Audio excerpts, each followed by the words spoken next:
आज का टॉपिक है जिम्नोस्पर्म। इसके बारे में हमने आज अध्ययन करना है। तो हमने पिछली क्लासों में किन किन के बारे में जाना, शैवालों के बारे में जाना, ब्रायोफाइटा के बारे में जाना और टेरिडोफाइटा के बारे में जाना। तो हम प्लांट किंगडम में उसी तरह आगे बढ़ते हैं कि किस तरह हम देखते हैं कि शैवाल में क्या उपस्थित थे, फिर उससे ज़्यादा विकसित हुए ब्रायोफाइटा, फिर टेरिडोफाइटा, उसी तरह उसी के क्रम में आगे बढ़ते हैं जिम्नोस्पर्म। तो यहाँ तक तो अच्छे से समझ में आ गया है कि नहीं? ये नहीं कि हम पढ़ाते जाएं आप लोगों को कुछ समझ में नहीं आ रहा है, तो कोई बोरिंग चैप्टर नहीं, आप लोगों को समझना होगा, इसको अनुभव करना होगा कि किस तरह ये विकास की दृष्टि से पौधे हमारे जीवन पर आए, कहाँ कहाँ पर ये फैले। पहले देखिए हम ब्रायोफाइटा दलदली स्थानों पर उगे, नदियों के किनारे उगे, छायादार स्थानों पर उगे। उसी तरह हम टेरिडोफाइटा का भी देखें। अब ब्रायोफाइटा जिम्नोस्पर्म में क्या देखते हैं, अब ये हिमालय वाले अर्थात हिमालय जहाँ पर ठंड प्रदेश होता है वहाँ उन क्षेत्रों पर भी ये पौधे उगने लगे। अर्थात हम कह सकते हैं विकास की दृष्टि से ये पारिस्थितिक तंत्र जो है यहाँ पर काफी धीरे धीरे करके ये पौधे अपने आप को उगने के लिए अनुकूलनशील बनाए, अपने द्वारा किसी दूसरे के द्वारा, जैसे ब्रायोफाइटा दूसरों के लिए चट्टानों को अपघटित करके बनाया था अनुकूलनशीलता, उसी प्रकार ये भी धीरे धीरे आगे बढ़ते हैं। और ये देखो इनका जो है मतलब लोकेशन था, यानी कि वासस्थान ये ठंडे प्रदेशों में पाएगी। जिम्नोस्पर्म ठंडे प्रदेशों पर पाएगा जहाँ पर पानी की बहुत कमी रहती है। अर्थात ऐसे प्लांट को हम क्या कहते हैं, जीरोफाइट प्लांट। जो जीरोफाइट प्लांट होता है ना, ये पानी की कमी वाले पौधों को हम बोलते हैं। और ये जीरोफाइट जहाँ आ जाए तो प्लांट किंगडम का वो कौन सा पार्ट है जो कि जीरोफाइट प्लांट कहलाता है, तो हम जिम्नोस्पर्म का नाम लेंगे, क्योंकि जिम्नोस्पर्म के पादप जो है ना जीरोफाइट प्लांट होते हैं, अर्थात पानी की कमी वाले पौधे होते हैं। अब क्यों होते हैं, इनकी पत्तियों की चूंकि वहाँ पर पानी कम होता है तो इनकी पत्तियों की संरचना भी अलग होती है। पत्तियों की संरचना ये नुकीली होती हैं, इनकी जो पत्तियाँ होती हैं मोटी होती हैं और गर्त रंध्र होते हैं, तो इससे जाहिर से होती है कि ये पानी की कमी अर्थात पानी को ये कम मात्रा में भी ये अपने आप को एब्जॉर्ब रख सकती हैं, अपने आप को लाइव रख सकती हैं। तो अर्थात जिम्नोस्पर्म वाले प्लांट जीरोफाइट वाले प्लांट होते हैं। ओके, उससे पहले हम इस वर्ड का हम यहाँ पर वैसे हिंदी लिखते नहीं जब पढ़ाते हैं ब्रायोफाइटा टेरिडोफाइटा, लेकिन आज हमने हिंदी लिखा है जिम्नोस्पर्म। ये अनावृत्तबीजी, अनावृत्तबीजी इसलिए मैंने लिखा क्योंकि नाम से ही देखो अनावृत मतलब एक ऐसा बीज जिसके ऊपर कोई आवरण ही ना, उसे अनावृत्तबीजी बोलते हैं। जैसे कि हम टेरिडोफाइटा में क्या बोले थे, देखे थे कि वहां पर बीज का निर्माण, उसका भ्रूण का निर्माण चालू हो गया था, स्टार्ट हो गया था, लेकिन बना नहीं था, उसकी प्रक्रिया चालू हो गई। अब इसमें हम क्या लेते हैं कि जिम्नोस्पर्म में बीज तो बन गया लेकिन एक चीज की इसमें लैग रही, एब्सेंस हो गई। किस चीज की कमी रह गई, वो है उसके बीज के ऊपर जो आवरण होता है उसकी कमी हो गई। अब चूंकि उसके ऊपर आवरण नहीं है बीज के ऊपर, तो उसे हम अनावृत्तबीजी बोलते हैं, अर्थात जिम्नोस्पर्म। अब जिम्नोस्पर्म में बीज के ऊपर आवरण नहीं है तो उससे जो है पादप नग्न बीज कहलाएंगे। ओके, मतलब कि बिना आवरण रहे तो नग्न बीज ही बोलेंगे, और नग्न बीज पादप कहलाएगा और उससे फल का निर्माण नहीं होता। अभी देखो फल का निर्माण ये बनना स्टार्ट नहीं हुआ है, कहाँ तक पहुंच गए हम, जिम्नोस्पर्म, लेकिन अभी फल का निर्माण चालू नहीं हुआ है। जड़ तना पत्ती बन गए, बीज का निर्माण भी चालू हो गया, लेकिन अभी फल का लगना प्रारंभ नहीं हुआ। वो अभी आगे विस्तार की दृष्टि से देखते जाएंगे, वो अभी आगे वाले क्लास में आ जाएंगे। तो यहाँ पर देखो इतना बात समझ में आ गया ना। ओके, आगे बढ़े। फिर देखो सहवनीय पादप अर्थात जाइलम तथा फ्लोएम इसमें भी उपस्थित है, लेकिन फ्लोएम में कुछ जो चालनी नलिकाएं होती है, मतलब जो विस्तार करने वाली नलिकाएं हैं, वो केवल जाइलम फ्लोएम पाए गए थे, पूरी तरह से उनके जो मतलब सहायक नलिकाएं होती हैं नहीं पाए गए थे, उसी तरह इसमें भी कुछ अभिनलिकाएं की कमी होती है, तो सामान्यतः जाइलम फ्लोएम पाए जाते हैं इसमें भी। फिर आगे देखिए मुख्य पादप द्विगुणित स्पोरोफाइट, इसका मतलब समझे कि द्विगुणित स्पोरोफाइट। अभी तक हमने क्या देखा, ब्रायोफाइटा टेरोफाइटा में अगुणित देखे थे, ब्रायोफाइटा में युग्मकोद्भिद था उनका मुख्य पादप का है, जबकि टेरोफाइटा मुख्य पादप का उनका स्पोरोफाइट था, लेकिन अगुणित थे। अब इस स्टेज में हम क्या देखते हैं कि इस स्टेज में जिम्नोस्पर्म द्विगुणित स्पोरोफाइट बन गए।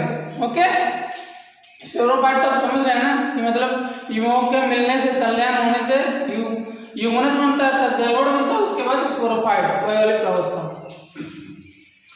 फिर उसके बाद देखते हैं मूसला मूल अशाखित शाखित।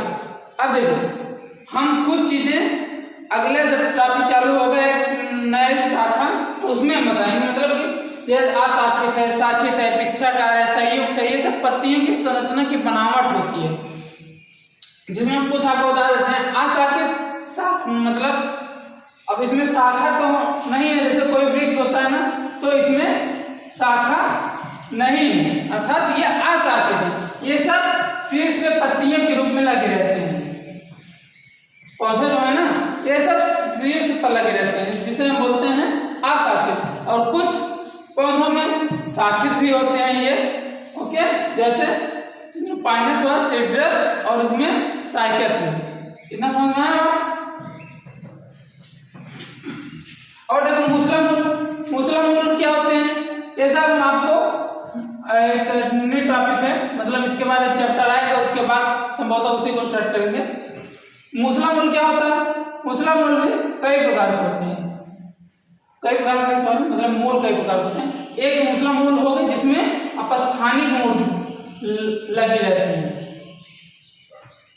ना, समझ रहे हो ना।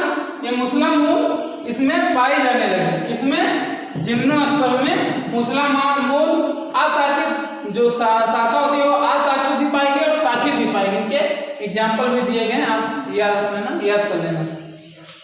फिर उसे क्या आगे देखते हैं पत्तियों की संरचना किस प्रकार थी इनकी। पत्तियों की संरचना आपको बताए थे, ये नुकीली होती है, मोटी होती है, गर्भरंध्र होते हैं।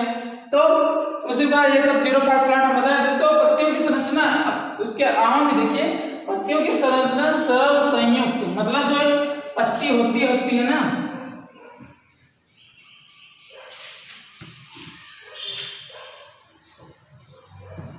जैसे पत्ती होगा, पत्तियों की संरचना में सरल पत्ती, मतलब एक पत्ती हो गया ये सरल रूप में हो गया। असंयुक्त पत्ती जैसे एक शाखा है तो उस पर कुछ पत्तियां लगी रहती है ना, तो कुछ में एक ही स्थान पे रहती हैं, इसे संयुक्त बोलते हैं। और सरल जिसमें बोलते हैं शाखा में आमने सामने लगी है, मतलब ऐसा आपको एक न्यू चैप्टर भी मिलेगा, पूरा लेसन ही पढ़ने के लिए कि पत्तियों की संरचना कैसी होती है, कौन कौन सी पत्ती की टाइप होती है, सब एक न्यू क्लास में पढ़ेंगे। वो काफी लंबा चैप्टर है, अभी बस न जान लीजिए कि इनकी पत्तियां जो है सरल होती हैं, संयुक्त दोनों प्रकार के होते हैं जिम्नोस्पर्म। फिर निषेचन परागण द्वारा। अब यहाँ पर एक इंपॉर्टेंट देख लीजिए कि अभी तक हमने क्या देखा था, ब्रायोफाइटा और टेरोफाइटा के बारे में हमने ये जाना कि ये अपना जो पुमंग था, अर्थात पुंगधानी से निकलने वाला पुमंग युग्मक नर युग्मक के पास जाता था, स्त्रीधानी के पास, सॉरी।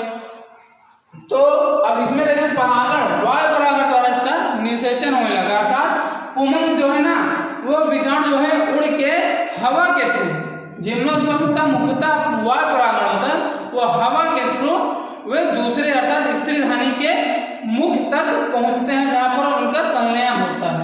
ये भी इंपॉर्टेंट वाली बात है काफी, ये वायु परागण द्वारा। ओके, उसके बाद हम देखते हैं कवक मूल।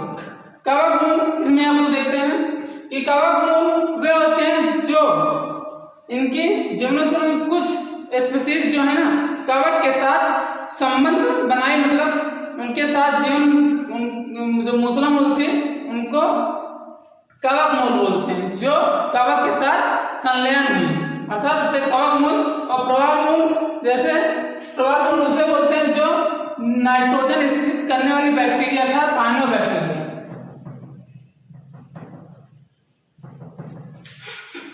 साइनोबैक्टीरिया थे जो कि इनके साथ ये मिली और नाइट्रोजन स्थित करने वाले साइनोबैक्टीरिया के साथ मिली, जिसको हम प्रवाल मूल कहते हैं, उनके साथ ये संबंध हुई बनाई, मतलब संलयन की, तो उसे हम प्रवाल मूल बोलते हैं। ओके, इतना समझ में आ गया। अब देखो नर और मादा युग्मक एक ही पादप पर, मतलब जो मेल और फीमेल गैमीट होते हैं वे एक ही पादप पर पाए गए, ऐसे पौधे के एग्जाम्पल पाइनस है, और जिसमें अलग अलग पौधों पर पाए गए वो साइकस होते हैं। इसको याद रखना, ये पाइनस वाला इंपॉर्टेंट काफी है, मतलब एक ही पौधे पर उसका संलयन तो होता ही नहीं, व्यवहार पूरा करता है, लेकिन जिम्नोस्पर्म एक ऐसा पादप है जो कि नर और मादा युग्मक जो है एक ही पादप पर पाए गए हैं। इसके अलावा देखते हैं कि नर व मादा युग्मक ब्रायोफाइटा और टेरिडोफाइटा की तरह स्वतंत्र नहीं थे, जबकि ब्रायोफाइटा और टेरिडोफाइटा में स्वतंत्र थे। एक और बात इंपॉर्टेंट, ये सिकोया होता है ना,